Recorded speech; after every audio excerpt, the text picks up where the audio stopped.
Hi everybody, and welcome to our module on aortic disease. Let's start by talking about aortic dissection. So recall that the walls of the aorta are made up of three layers.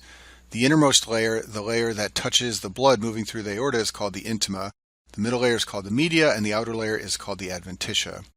An aortic dissection occurs when there is a tear in the intima, and this allows blood to get in between the intima and media, and this is called dissecting the walls of the aorta. And you can see this in this cartoon on the screen here. We've got the intima, the media, and the adventitia. And if there's a dissection, blood leaks and gets in between the intima and the media, and that can begin to propagate and move down the aorta. And this is a condition called aortic dissection. We think about aortic dissection in terms of two types, type A and type B.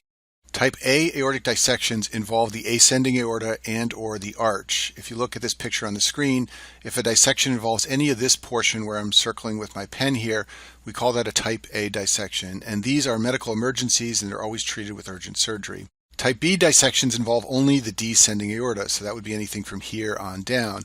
And these are usually treated medically. The reason is that the mortality from surgery is so high that usually we treat them medically with blood pressure medicines and medicines to control symptoms, and then we let the dissection heal over time. So to understand the clinical features of aortic dissection, you need to understand that these dissections can propagate. So once blood enters the dissection plane, the aortic dissection can begin to spread. So let's look at this drawing on the screen here. And for example, let's imagine that we have a tear in the intima right here. Well, blood can enter the plane between the intima and media and spread down this way, and that will cause problems with the aortic valve and the heart. Or it can spread this way, and that will cause problems with blood flow to the head and neck. And it can even spread all the way down here and cause problems with blood flow to the lower extremities and the kidneys. So depending on where the dissection is and how far it propagates, that will determine the clinical features of an aortic dissection. So if it propagates towards the aortic root, looking at this picture here, imagine that the dissection propagates this way down towards the aortic valve, the aortic root, and the heart. That can cause a couple of clinical problems. First of all, it can cause aortic regurgitation, so a person with a dissection can develop heart failure from severe aortic regurgitation. Fluid can also enter the pericardial space around the heart and cause tamponade. And most people who die of aortic dissections die because they develop tamponade. They have an aortic dissection, fluid rapidly accumulates around the heart, the left ventricle can't fill, and that leads to cardiogenic shock and death. You can also develop myocardial ischemia. If you look at this drawing on the screen here, the right coronary artery comes off right about here at the base of the aorta. So if the dissection disrupts blood flow through the RCA, that can lead to myocardial ischemia. Going in the other direction, a dissection that propagates and involves the aortic arch can cause stroke by disrupting blood flow to the carotid arteries. The aorta can enlarge and compress the sympathetic nerve fibers that innervate the face, and this can cause Horner syndrome. And it can also disrupt the recurrent laryngeal nerve, which travels near the aorta, and this can lead to vocal cord paralysis and hoarseness. Aortic dissections that involve the distal aorta, those type B ones we talked about before, can cause problems with blood flow to the limbs. It can cause limb ischemia if iliac blood flow is disrupted. The mesenteric vessels can be disrupted, causing mesenteric ischemia, and the kidneys can also be affected if the renal arteries have decreased blood flow because of the dissection. So now that we've gone through all that, let's talk about the symptoms and clinical findings of aortic dissection. The classic description of pain from an aortic dissection is tearing chest pain that radiates to the back. In real life, the symptoms of dissection can be vague and often dissections are missed, but in terms of board questions, if they're going to describe a classic case, it's going to be described as tearing chest pain radiating to the back. Another classic finding in many dissections is asymmetric blood pressure, so a difference in blood pressure of more than 20 millimeters of systolic pressure between the right and left. And this happens because if the dissection disrupts blood flow to one arm but not the other, then the blood pressures are going to be different in the two arms. A widened mediastinum on chest x-ray is a classic finding in aortic dissection. As blood enters the space between the intima and media, the aorta enlarges, and on a chest x-ray, the aorta is what occupies much of the mediastinum, so you can see here in this picture on the screen, this is a very wide mediastinum compared to what you would normally find, a classic finding in aortic dissection. Let's talk about some of the risk factors for aortic dissection. The number one risk factor is hypertension. Patients who have hypertension can develop an aneurysm, which is an enlargement of the thoracic aorta, and that can eventually lead to dissection. Patients who have atherosclerosis in their aorta are at risk for aortic dissection, and then any patient who has an enlarged aorta in the thorax, which is a thoracic aneurysm, is at risk for dissection. If you have a collagen vascular disorder like Marfan syndrome or Ehlers-Danlos syndrome, these people are at higher risk of aortic dissection. And then there are some other special conditions associated with aortic dissection. Anyone with a bicuspid aortic valve will also have an abnormal ascending aorta. That's because when the aortic valve does not have the normal 3 cusps, this alters the tension on the aorta and leads to potential aortic enlargement and dissection. Turner syndrome, which is a congenital disorder of sex chromosomes, often leads to bicuspid aortic valve or to coarctation of the aorta, and both of these conditions predispose to aortic dissection. And then this is very rare in the modern era, but years ago, before the antibiotic era, there were many patients who had tertiary syphilis, and tertiary syphilis often leads to inflammation of the aorta, a condition called aortitis. So many of these patients with tertiary syphilis would develop aortic dissection. This is very rare in the modern era. The diagnosis of aortic dissection is often suggested by a classic history, exam findings like blood pressure differential between arms, and a chest x-ray with a widened mediastinum, but the definitive diagnosis is almost always these days made by CT scan. This is a CT scan on the screen here of a patient with aortic dissection. Contrast has been injected to make the aorta here turn white, and what you can see is this dark piece of tissue here. That is a dissection flap, and the blood in the space the arrow is pointing to is blood in the dissection plane between the intima and the media. So this is a fairly classic picture of an aortic dissection. You should be able to recognize it on your board exams. In patients who can't have a CT scan, often these are patients with renal failure who can't tolerate the dye. There are alternative ways to make the diagnosis, and these include MRI or transesophageal echocardiogram. As I mentioned before, type A dissections are treated with emergent surgery. These are dissections that involve the aortic root, the ascending aorta, or the aortic arch. Type B dissections, which involve the descending aorta, are treated with medical therapy, and the goal of medical therapy is to lower the blood pressure. When patients have a type B dissection, they have a dissection involving the descending aorta, and higher blood pressure causes that dissection to propagate. So what you want to do is get the blood pressure down as low as possible and give time for the tear in the intima to heal. So this is usually done in the hospital. Drugs that are rapid acting are used, drugs like IV esmolol or labetalol or sometimes nitroprusside. And once again, the goal is to get the blood pressure as low as possible so that the dissection can heal. Surgery is generally not done for type B dissections, and that's because the mortality is so high.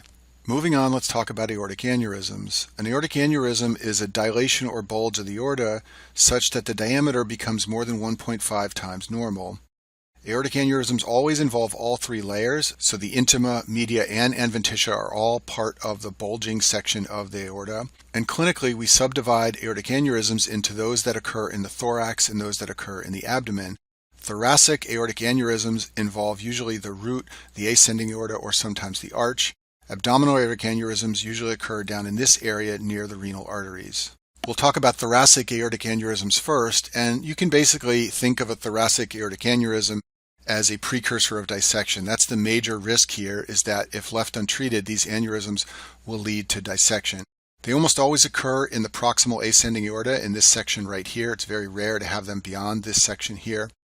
And just like the major risk factor for dissection is hypertension, the major risk factor for aortic aneurysms is also hypertension. In addition to this, some other typical cardiovascular risk factors also are associated with aortic aneurysms, things like hyperlipidemia and smoking. And as I told you before, dissection often occurs in patients who have some type of aortic disorder. The same is true of aortic aneurysms. So just like patients with Marfan syndrome are at risk for dissection, they're also at risk for aneurysms. Same is true of patients with Turner syndrome, bicuspid aortic valves, or tertiary syphilis. And when patients have one of these conditions, like for example Turner syndrome or Marfan syndrome, they are often monitored with regular transthoracic echocardiograms. These studies can see the proximal aorta, and what you're doing is you're screening the patient to try and detect an aneurysm before it gets so large that the patient has a dissection. Most aortic aneurysms are asymptomatic, but if the aneurysm involves the root and it's big enough, it can pull the leaflets of the aortic valve apart, and that can lead to aortic regurgitation. As I mentioned on the last slide, these are usually diagnosed by echocardiography, sometimes also by CT scan or MRI. If you look at this image on the screen, this is the root of the aorta here that I'm drawing with my pen, and so you can measure this root by echocardiography, and if it's above normal, then you know that that patient has an aneurysm. And there are criteria for when aneurysms are so large that they should be operated on to prevent dissection. For most patients, we refer them for surgery if the aneurysm is greater than 5.5 centimeters. A normal diameter of an aortic root is less than about 3.5 or 4 centimeters, so 5.5 is significantly enlarged. Abdominal aortic aneurysms, as I said before, are aneurysms that occur in the abdominal aorta near the level of the kidneys, and these are much more common than thoracic aneurysms.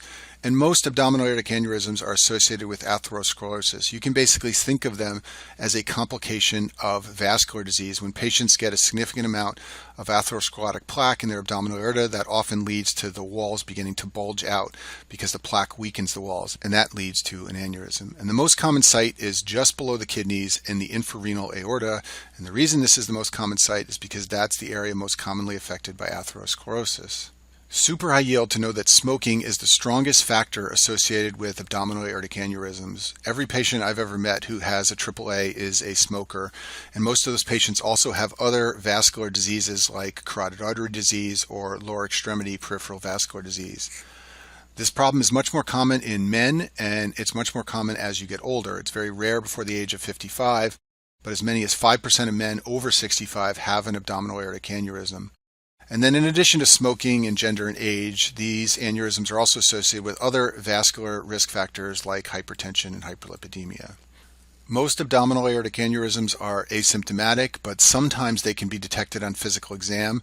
Because the abdomen is soft, if you press down in patients with large abdominal aortic aneurysms, you can sometimes feel a pulsatile mass. Classically, it's identified between the xiphoid and the umbilicus. The natural history of these aneurysms is that they will enlarge over time and eventually rupture. So the goal of managing patients with aneurysms is to decide when surgery is indicated.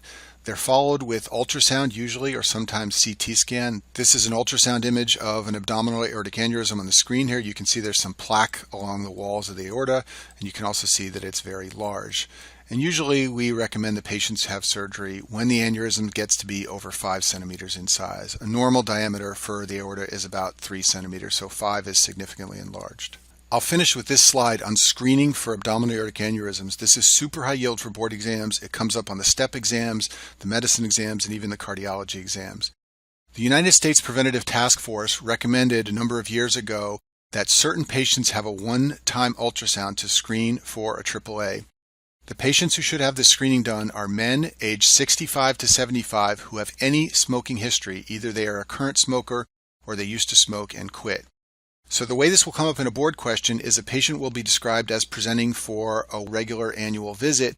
They'll have no complaints and appear to be relatively healthy, and they'll ask you what should be done next. And one of the answer choices will be an abdominal ultrasound. You'll probably wonder, why would anyone ever order that? Well, the answer is they would order it because it's recommended by these guidelines right here. And the idea is that men in this age group who have ever smoked have such a high risk of having a AAA that it is worth it to offer them a one-time ultrasound to see if they have an aneurysm that can be detected early and treated before it ruptures and leads to death. And that concludes our module on aortic disease.